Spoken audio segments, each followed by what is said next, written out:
মোৰ নাম ৱালিউৰ ৰহমান, তেওঁৰ নাম আব্দুল আজিজ। আমি হাজোৰ পৰা হাজোৰ স্কুলৰ নাম হ'ল বৰচলি হাজোৰ হাইস্কুল পৰা আহিছোঁ।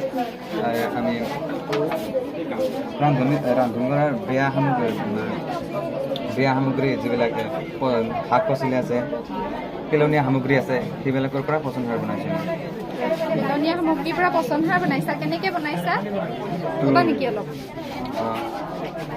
আমি প্ৰথমতে টাবত মাটি লৈছোঁ, তাৰপিছত তাৰ ওপৰত গছৰ শুকান পাত লৈছোঁ, তাৰপিছত আৰু মাটি দিছোঁ, মাটি দি পেলাই তাৰপিছত আৰু পেলনীয়া জৈৱিক সামগ্ৰী দিছোঁ, তাৰপিছত আৰু মাটি দিছোঁ, মাটি দি পানী দিছোঁ, পানী দি কেইদিনমান ৰ'দত থৈ কেইদিনমান মানে কিমানমান দিন? 10 দিনমান ৰ'দত থৈ দিলে আৰু আকৌ একবাৰ চেক কৰিব লাগিব জৈৱিক সাৰ হৈছে নে নাই।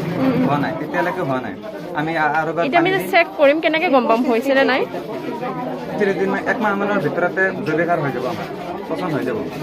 10 দিনৰ মূৰত আমাৰ চাব লাগিব, টাবত চাব লাগিব কেনেকুৱা হৈছে। তেতিয়া পানী দিব লাগিব, কাৰণ মাটিখিনি শুকাই যাব পাৰে, শুকাই গ'লেতো আৰু আমাৰ পচন সাৰ নহয়। সেইকাৰণে মাটিখিনি পানী দিব লাগিব, পানী দি কিনে ৰ'দত থৈ দিব লাগিব 10 দিন, আৰু 10 দিনৰ মূৰত পুনৰ চাব লাগিব। তেতিয়া আৰু পানী দি অলপ মিক্স কৰিব লাগিব, মিক্স কৰি আৰু 10 দিনৰ মূৰত থৈ দিলে তেতিয়া আৰু এবাৰ যাম, তেতিয়া পচন্দ হৈ যাব। তেতিয়ালৈকে এইবিলাক মিক্স আছে এইটো হৈছে আৰু এইবিলাকৰ ৰিজাল্ট এইটো মানে সকলো পেলনীয়া সামগ্ৰীবিলাক মিক্স কৰি পেলাই এইটো পচন সাৰ বনাইছে। এইটো তাৰে ডেমোটো এইটো মানে এইবিলাক মোৰ নামটো পিতৃ বাহাদুৰ সোণোৱাৰ, আমি মদমৰা হাইস্কুলৰ পৰা আহিছোঁ। তোমালোকে কি বনাইছা? পানী যোগান প্ৰকল্পৰ পানী বিশুদ্ধকৰণ, ক'বা নেকি অলপ কৈ দিয়া।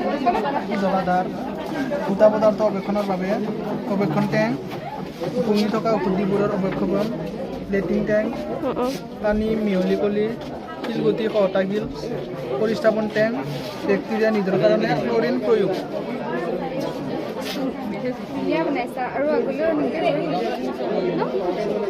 কোন ক্লাছৰ হয়? 10ৰ। নমস্কাৰ, মোৰ নাম শ্ৰী ৰাকেশ মেধি, আমি বামুণী হাইস্কুলৰ পৰা আহিছোঁ। নমস্কাৰ, মোৰ নাম শ্ৰী জিন্তু কলিতা। নমস্কাৰ। এইটো পানী সংৰক্ষণ, বৰষুণৰ পানী সংৰক্ষণ ইয়াত হ'ব, আৰু ইয়াৰ পৰা আহি ইয়াত হ'ব, ইয়াৰ পৰা ইয়াত আহিব আৰু ফিল্টাৰ হ'ব ইয়াৰ পৰা আহি কিনে ইয়াত হ'ব, আৰু মানে তাত লেতেৰা পানী পৰিব বৰষুণৰ বতৰ, তাৰ পৰা ইয়াতে পৰিষ্কাৰ হৈ পৰিব। হ'ব আৰু ইয়াৰ পৰা পৰিষ্কাৰ ইয়াতে কৰিব, তাৰ পৰা ইয়াৰ পৰা পানীখিনি ব্যৱহাৰ কৰিম আমি ঘৰুৱা কামত যি কামত আৰু ব্যৱহাৰ কৰোঁ। আচ্ছা ভাল হৈছে দেই। ভাল হৈছে। থেংক ইউ বাইদেউ। তাত মানে পানীটো ঢালি দিলে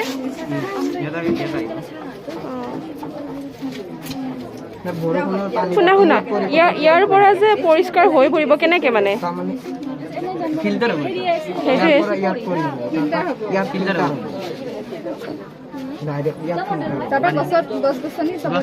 তাত ফিল্টাৰ হৈ পেলাই ভাল পানীটো মানে বিশুদ্ধ পানীটো ইয়াতে আহিব। আচ্ছা, ইয়াৰ পৰা আৰু যি ঘৰুৱা কামত ব্যৱহাৰ কৰিব এইটো মানে বৰষুণৰ পানীৰ ব্যৱহাৰ।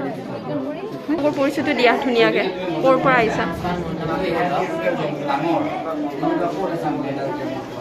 আৰু এইটো কি বনাইছা? অকণমান বুজাই দিয়া। কেমিকেল মিক্স কৰি এনাৰ পানী আৰু শিলৰ দ্বাৰা পৰিষ্কাৰ কৰোঁ।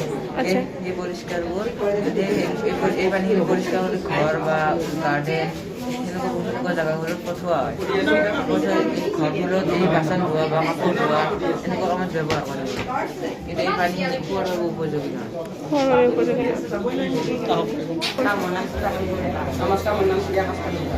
তোমালোকে কোন স্কুলৰ পৰা আহিছা? এইটো ভূমিকম্প সংবেদক যন্ত্ৰ হয়। যেতিয়া ভূমিকম্প এই কপন খাই লাইটটো জ্বলে, ইয়াৰ দ্বাৰা আমি বুজাব খুজিছোঁ যে ভূমিকম্প আহিলে আমি এলাৰ্ট হ'ব পাৰোঁ, আগতীয়াকৈ অলপ সাৱধান হ'ব পাৰোঁ মানে যেতিয়া মানে কঁপিব সেইটো লাইটটো জ্বলিব। আচ্ছা, বাজাৰৰো ব্যৱহাৰ কৰিব পাৰোঁ যাতে চাউণ্ডৰ সেই আহে চাউণ্ড আহে। ভাল হৈছে দিয়া।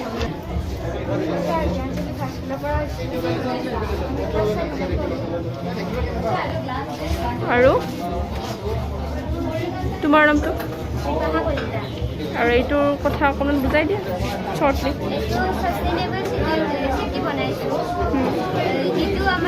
বাহনৰ পৰা ওলোৱা ধোঁৱা বা ডাঙৰ ডাঙৰ কল-কাৰখানাৰ পৰা ওলোৱা ধোঁৱা সেয়া এয়াৰ পিউৰিফায়াৰে নিশ্চয় নকৰে।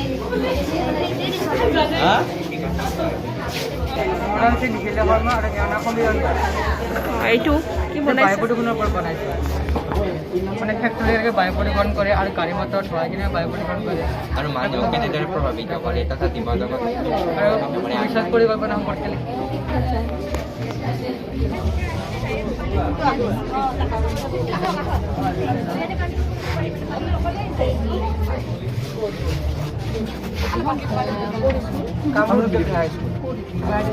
বহুত বস্তু বনৌষধি গছে তুলসী অৰ্জুন গছ ঔটেঙা সংৰক্ষণ আৰু সেই যোগ একেবাৰে ভয়াৱহ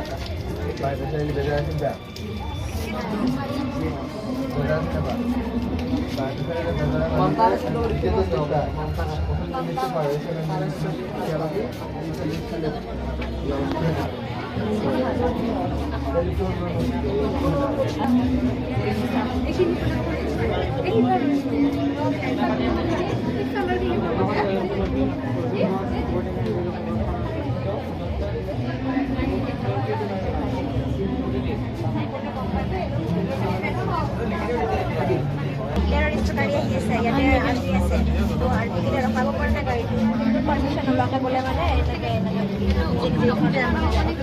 চেঞ্চাৰ থাকে ষ্টপ অঁ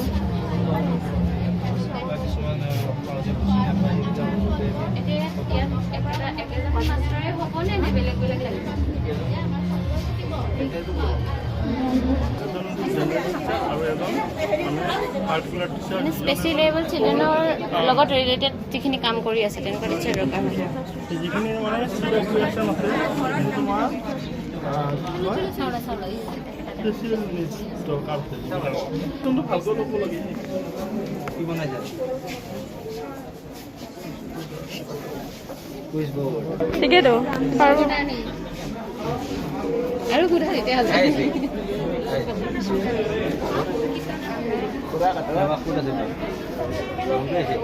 আইছিল ক'ত হৈ গৈছে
ৰঙিয়াৰ কোন পালে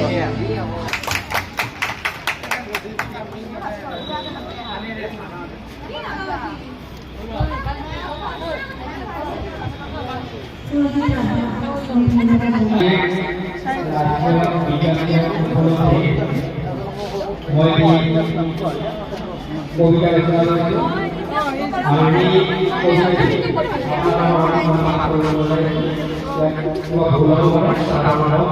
আমি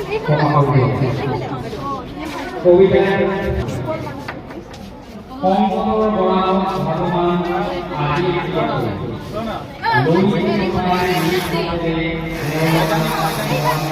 লৈছো সম্ভৱৰ